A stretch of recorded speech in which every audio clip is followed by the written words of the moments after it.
صلی اللہ تعالی علی محمد۔ دعوت اسلامی کے اشاعتی ادارے مکتبۃ المدینہ کی مطبوعہ 32 صفحات پر مشتمل شیخ طریقت امیر اہل سنت دامت برکاتہم العالیہ کی مایہ ناز تالیف آقا کا مہینہ صفحہ 11 پر حوالہ فضائل الاوقات منقول ہے۔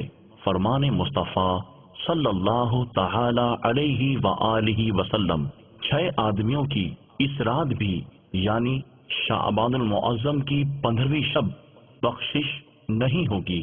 نمبر 1 شراب کا عادی، نمبر 2 ماں باپ کا نافرمان، نمبر 3 زنا کا عادی، نمبر 4 قطع تعلق کرنے والا، نمبر 5 تصویر بنانے والا اور نمبر 6 چغل خور۔ صلو علی الحبیب صلی اللہ تعالی علی محمد۔ مجھے اپنی اور ساری دنیا کے لوگوں کی اصلاح کی کوشش کرنی ہے۔